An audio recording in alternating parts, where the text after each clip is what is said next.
नहमदुहु व नसल्ली अला रसूलिहिल करीम अम्मा बाद फ़अऊज़ु बिल्लाहि मिनश शैतानिर रजीम बिस्मिल्लाहिर रहमानिर रहीम। अस्सलामु अलैकुम व रहमतुल्लाहि व बरकातुहू। मैं हूं आपका दोस्त हकीम सादत अली राहत और आप देख रहे हैं मेरा यूट्यूब चैनल राहत SOPMS। दोस्तों, चैनल को लाइक और सब्सक्राइब करें ताकि आपको मज़ीद अच्छी मालूमात वक्त के साथ साथ मिलती रहें। तो आज का हमारा मौजू है निज़ाम उज़लात के में दौरान खून और तग़ज़िया बदन के बारे में। तो दौरान खून वरीद अजवफ़ नाज़िल व साद के ज़रिए दिल के दाएं उज़न में आता है और वहाँ से बज़रिया उज़न बतनी सुराख दिल के दाएं बतन में चला जाता है। फिर वहाँ से बज़रिया शरियान रेवी फेफड़ों में साफ़ होने के लिए चला जाता है, जहाँ फेफड़ों की अरूक़ शारिया में दौरा करते हुए अपने दुखानी मादा यानी कार्बन डाइऑक्साइड को अपने जिस्म से खारिज कर देता है और हवा के जुज़्वे लतीफ़ नसीम यानी ऑक्सीजन को जज़ब करके साफ़ और सुर्ख रंग का हो जाता है।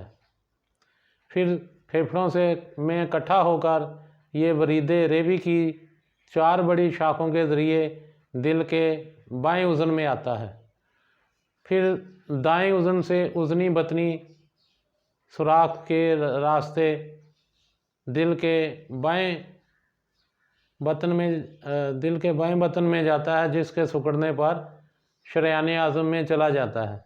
फिर इसकी 2 शाखों के ज़रिए तमाम बदन में दौरा करते हुए आखिरकार अरूक़ शारिया में पहुंचता है, जिनकी नाज़ुक दीवारों से खून रतूबत तलिया यानी प्लाज्मा छिन कर अज़ा की साख्तों में तेल या शबनम की तरह तरावश पाती है। इस तरावश याफ्ता रतूबत को रतूबत तलिया यानी प्लाज्मा कहते हैं, जिसमें खून के चारों अज्ज़ा यानी बलगम, सफ़रा, सौदा और री वात मौजूद होते हैं, जो अज़ा की साख्तों अंसजा में जज़ब हो जाते हैं। चुनाचे बलगमी अज्ज़ा नर्वस टिशू यानी असाबी नसीजों में, सफ़रावी अज्ज़ा एपिथेलियल टिशू यानी कशरी नसीजों में, और सुदावी अज्ज़ा मखाती व लहाकी नसीजों यानी कनेक्टिव टिश्यूज़ में, और रियावी अज्ज़ा उज़लाती नसीजों की ग़ज़ा में सरफ़ हो जाते हैं। इन अज्ज़ा के खर्च हो जाने के बाद बाकी जो फोक बचता है इसको लिम्फ कहते हैं, जो अरूक़ शारिया में जज़ब नहीं होता बल्कि अरूक़ लम्फाविया जो कि गुद्दे जाज़बा के मतहत हैं, जिन्हें लिम्फेटिक ग्लैंड्स कहते हैं, के ज़रिए इकट्ठा होकर आखिर में वरीदी खून में जा मिलता है।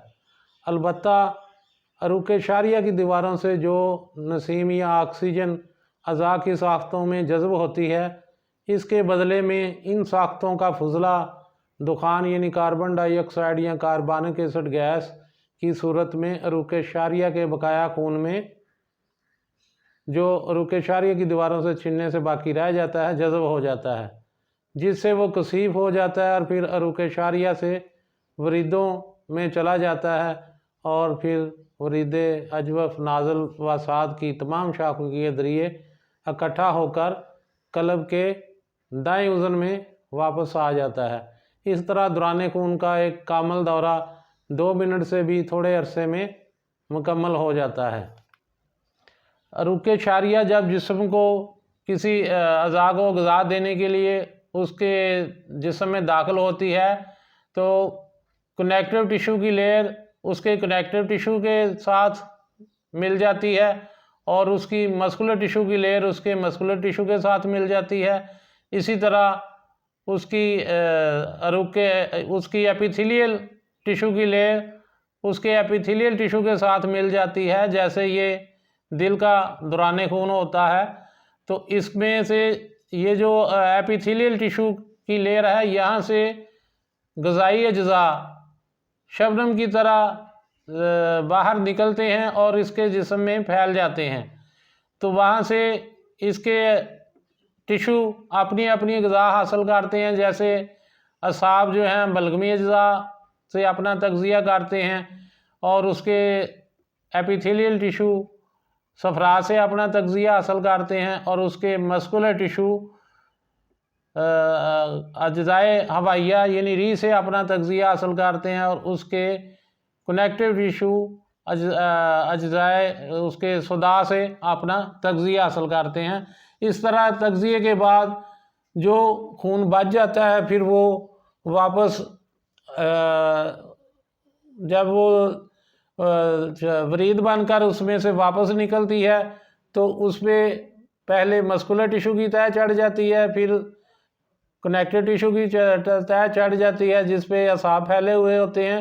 तो वो जब बाहर निकलती है तो उसमें मौजूद खून स्याह रंग का हो जाता है जिसे हम वरीदी खून कहते हैं। तो वो फिर वरीद बनकर जिस्म के से बाहर निकल जाती है और फिर जाकर दिल के दाएं उज़न में जाके खून वापस होता है और फिर वहाँ से दौरान खून के ज़रिए वो साफ़ होने के लिए फेफड़ों में चला जाता है।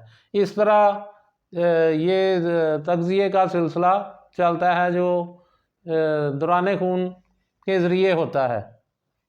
तो दोस्तों मिलते हैं अगली वीडियो में, तब तक के लिए अल्लाह हाफ़िज़।